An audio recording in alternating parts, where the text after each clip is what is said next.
Salut tout le monde, ici Chimie Taillandier, j'espère que vous allez bien. Alors aujourd'hui je suis ravie de vous retrouver dans cette nouvelle vidéo. Donc c'est le premier concept que je fais face cam, voilà, donc j'espère que ça vous plaira. Si ça vous plaît, peut-être que j'en ferai d'autres. Donc aujourd'hui je voudrais parler avec vous de la fin du tome 5 des légendaires résistances. Donc si vous n'avez pas vu ce tome, sautez cette vidéo. Donc pour ceux qui restent, bon visionnage. Alors moi je dois vous avouer que la première fois que j'ai lu ce tome, je l'ai lu, je l'ai survolé, je l'ai vraiment lu de travers. Du coup ma première réaction quand j'ai vu la révélation de fin, ça a été quoi?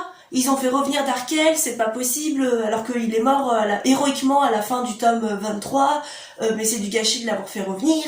Et en fait, en relisant le tome une deuxième fois avec plus d'attention, j'ai fini par comprendre que ce n'est pas Darkel, mais que c'est Elisio, qui était censé en tout cas être mort à la fin du tome 22 avec Calandre. Et il y avait en fait des éléments dès le début du tome qui le laissaient sous-entendre. Par exemple, on a Asmodée qui découvre le corps de Calandre et il apprend qu'il y avait quelqu'un d'autre avec elle, mais que cette personne a disparu. Et c'était un indice dès le début pour faire comprendre que Elisio était de retour. Mais même en sachant cela, j'aimerais débattre avec vous d'une question. Est-ce que, selon vous, c'est une bonne chose que Darkel, Elisio, Galen, comme vous voulez, soient de retour? Donc je vous laisse en débattre dans les commentaires. Alors moi, je voudrais quand même vous faire part de mes arguments pour et mes arguments contre. Alors, mes arguments pour. Alors, c'est vrai que Darkel était le grand méchant de la série Les Légendaires pendant les 23 tomes de la série principale et même pendant les origines. Et que donc peut-être, comme c'était le méchant phare, c'est un personnage important, c'était peut-être évident qu'il fallait le faire revenir, même si c'est sous une nouvelle forme, puisque à présent il est un allié, il a retrouvé ses souvenirs de son passé, il est redevenu Galen. Voilà, donc peut-être que le fait de le voir revenir en tant qu'allié, ça peut être une bonne chose, sans compter que il a quand même découvert le corps de sa petite fille, Amy. Alors je sais pas pourquoi, il me semble qu'il demande à ce qu'on ouvre son corps, je ne sais pas trop pourquoi. Donc peut-être, moi personnellement j'ai jamais cru à la mort de Amy, j'ai espoir qu'elle ressuscite, donc peut-être qu'il va dans les futurs tomes trouver le moyen de la faire revenir à la vie, pourquoi pas. Et aussi on pourrait avoir des scènes touchantes, par exemple il pourrait se dire ma fille, donc Ténébris n'est plus là, je regrette tellement, je n'ai même pas pu connaître Amy, ma petite fille, et ça pourrait donner lieu à des scènes assez touchantes. Donc ça c'est plutôt pour mes arguments pour, mais j'ai également des arguments contre. Alors mes arguments contre, c'est de me dire justement, Darkel c'était en tout cas le méchant phare des légendaires pendant la série principale et les origines. Donc peut-être qu'il aurait mieux fallu en fait ne pas le faire revenir et laisser d'autres méchants. Alors même si encore une fois, cette fois-ci, il apparaît en tant qu'allié, moi je pense qu'il aurait peut-être mieux fait de les laisser morts tous les deux, voilà, et de passer à autre chose. Et peut-être en profiter. Alors je crois que Skroa il n'apparaît pas dans World Without, mais peut-être pourquoi pas, il aurait pu faire revenir Skroa. Moi personnellement j'aurais bien aimé que ce méchant, que ce soit en tant que méchant ou en tant qu'allié, j'aurais bien aimé que Skroa revienne et qu'on en apprenne un peu plus sur son passé. Bon, ce qui est déjà le cas dans les chroniques de Darkel, mais voilà, je me suis dit que, personnellement, je me dis que ça aurait été bien, puisque finalement, on ne connaît pas grand chose de Skroa, contrairement à Darkel.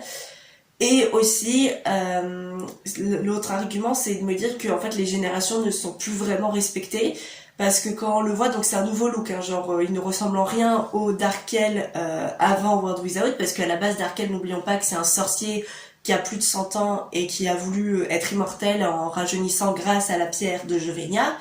Et là, on a ce Darkel adulte, mais qui est jeune. Voilà. Bon, moi personnellement, je sais pas quel âge vous lui donnez, mais moi personnellement, je lui donnerais la quarantaine, même pas peut-être.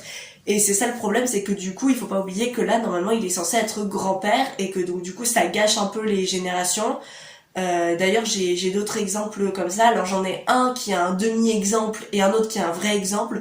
Alors le premier qui a un demi-exemple, c'est au début de World Without, Razia quand il était encore en tant que juge. En fait il découvre qu'il est grand-père malgré lui, puisqu'il est le père donc de Amy avant qu'elle redevienne son bras démon, et Amy elle est elle-même avant World Without la mère de Shunday, ce qui fait de lui un espèce de grand-père sans le savoir, on va dire, en quelque sorte. Mais ça, encore une fois, c'est un demi-argument.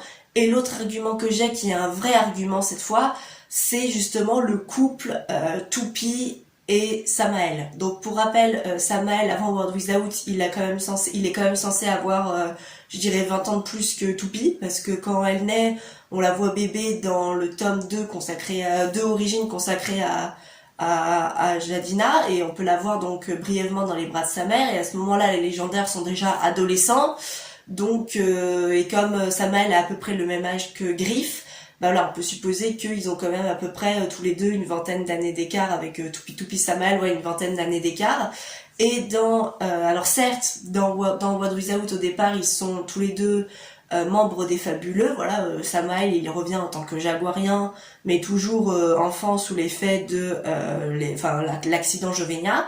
Et maintenant qu'il est adulte, en fait le problème c'est que même quand il est sous sa forme d'adulte, je sais pas si il a rajeuni ou si il garde le même âge. Parce qu'encore pour rappel, moi je pense que s'il a gardé le même âge qu'il avait avant World Without, ça veut dire que il a, donc comme j'ai dit, à peu près une vingtaine d'années d'écart par rapport à Toupie. Et moi franchement, j'aime bien ce couple, mais franchement moi je le voyais vraiment pas venir. Personnellement je pense qu'il a le même âge que les légendaires, hein, puisqu'on a ce flashback dans le tome d'avant, je crois, où il apprend à connaître Shane, le fils de Griff et Shimi. Donc voilà, encore une fois, moi je dirais qu'il est quand même bien plus âgé que Toupie.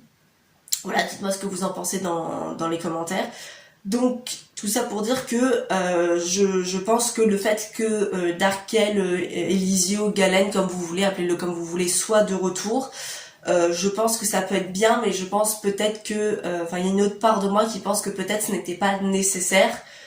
Voilà, la seule chose, encore une fois, moi personnellement que je trouverais bien et que j'espère, c'est qu'il trouve le moyen de ressusciter Amy, et qu'on ait des scènes touchantes où il se dit qu'il aurait peut-être pu être un meilleur père et peut-être même être un meilleur grand-père s'il avait connu sa petite fille. Voilà. Mais sinon, franchement, je ne suis pas plus emballée que ça à cette idée. Je pense que comme les légendaires résistance, c'est les enfants des légendaires qui sont les héros, je pense que par conséquent, on aurait dû avoir de nouveaux personnages et pas forcément toujours faire revenir des personnages qui sont censés être morts, parce que c'est souvent ça le problème, c'est que assez souvent, t'as des personnages qui meurent et qui sont très vite ressuscités.